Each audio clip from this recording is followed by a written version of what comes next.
മോളെ ആന്റി അറിയോ? അറിയാം ആന്റി. മോളുടെ മമ്മിയുടെ കുഞ്ഞമ്മയുടെ അപ്പൂപ്പന്റെ മോളുടെ മോളാ. അറിയാം ആന്റി. ആന്റിയെ പറ്റി എപ്പോഴും അമ്മ പറയാറുണ്ട്. ആണല്ലേ?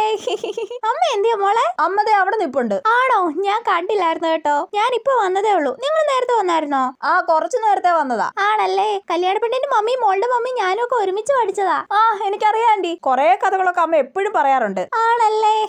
നോക്ക് ചേച്ചി, നീതുമോള് നമ്മുടെ കത്രീനയും ഭയങ്കര സംസാരമാണല്ലോ. നീതുമോക്ക് നേരത്തെ പരിചയം ഉണ്ടോ അവളെ? ആ, ഞാൻ എല്ലാരും കുറിച്ച് അവളോട് പറയാറുണ്ടെന്നേ. അതൊക്കെ എല്ലാരും അറിയാം. ആണല്ലേ? കത്രീന എന്താണ് നിന്നോട് സംസാരിച്ചോണ്ടിരുന്നേ? നിങ്ങൾ അങ്ങ് ചിരിച്ചു മറിയുന്നുണ്ടായിരുന്നല്ലോ. കത്രീനയോ? ഏത് കത്രീന? എടി കൊച്ചു, ഓഡിറ്റോറിയത്തിൽ വെച്ച ഒരു ആന്റി നിന്നോട് സംസാരിച്ചില്ലായിരുന്നോ? ഓ, ആ പുള്ളിക്കാരുടെ പേര് കത്രീന എന്നായിരുന്നോ? അപ്പൊ പേരറിയാതെയാണ് നീ സംസാരിച്ച് ചിരിച്ചു മറിയുന്നുണ്ടായിരുന്നേ. എനിക്ക് പേരെന്ന് പറഞ്ഞൂടാ. ഇങ്ങോട്ട് വന്ന് മിണ്ടിയപ്പോ ഞാനും മിണ്ടി, അത്രേ ഉള്ളൂ. എടി, കത്രീനയെ കുറിച്ച് നിന്നോട് ഞാൻ കൊറേ പറഞ്ഞിട്ടില്ലേ? അവളെ അറിഞ്ഞൂടാ നിനക്ക്? എനിക്കൊന്നും ഓർമ്മയില്ല. നമ്മുടെ റിലേറ്റീവ് ആണോ അമ്മ അവര്? ചേടാ, ഇവളുടെ ഒരു കാര്യം.